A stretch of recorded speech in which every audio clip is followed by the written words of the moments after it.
Americans of all stripes have a message for President-elect Trump. Stop tweeting. The results of a new Wall Street Journal NBC News poll find a strong majority have negative views of Mr. Trump's prolific Twitter activity.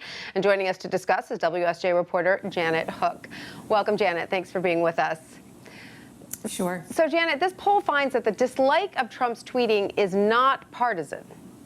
Correct. When you analyze our data, we found that overall, 69% of the people we surveyed said they thought that Trump's tweeting was a bad idea.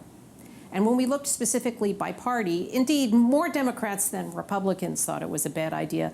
But even among his own party, Republicans split down the middle. 47% thought it was a bad idea, and 46% thought it was a good idea.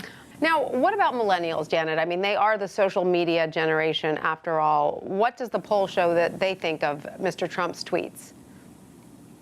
Actually, millennials were even more down on the practice. Among 18 to 34-year-olds, we found that more like three-quarters, 76%, thought that his use of Twitter was a bad idea.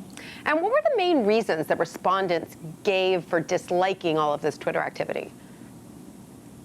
Well, we didn't ask them their reasons, but actually the way the question was posed was to choose between two statements. Is it a good idea for him to use Twitter so much because it's a direct form of communication with voters, or is it a bad idea because in a moment's notice that these short messages could be misunderstood and have unintended consequences? So that was the choice of reasons that were given. And so it was mostly, in the context of this question, it was mostly about the difficulty of sending messages that aren't misunderstood. Absolutely. And you spoke with several people who had voted for Mr. Trump but have reservations about his Twitter activity. What are some of the things that they told you?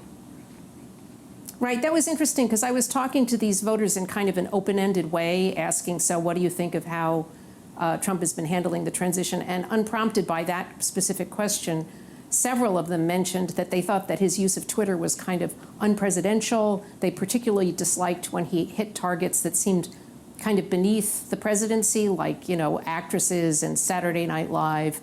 And they were also worried about the foreign policy implications of stepping out on U.S.-Russia relations on Twitter. Right. Now, Janet, it seems, though, that aside from all of this, Mr. Trump shows no sign of slowing down on Twitter, does he? How often does he usually tweet every day?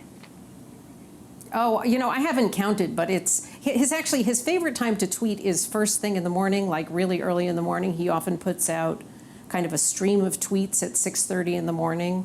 And it varies from day to day, but it's a lot. And like I said, I haven't counted, but it feels to me like he's been tweeting more in the last couple of weeks than in earlier stages of the transition. The tweeting will go on. All right, Janet Hook, thank you so much for that.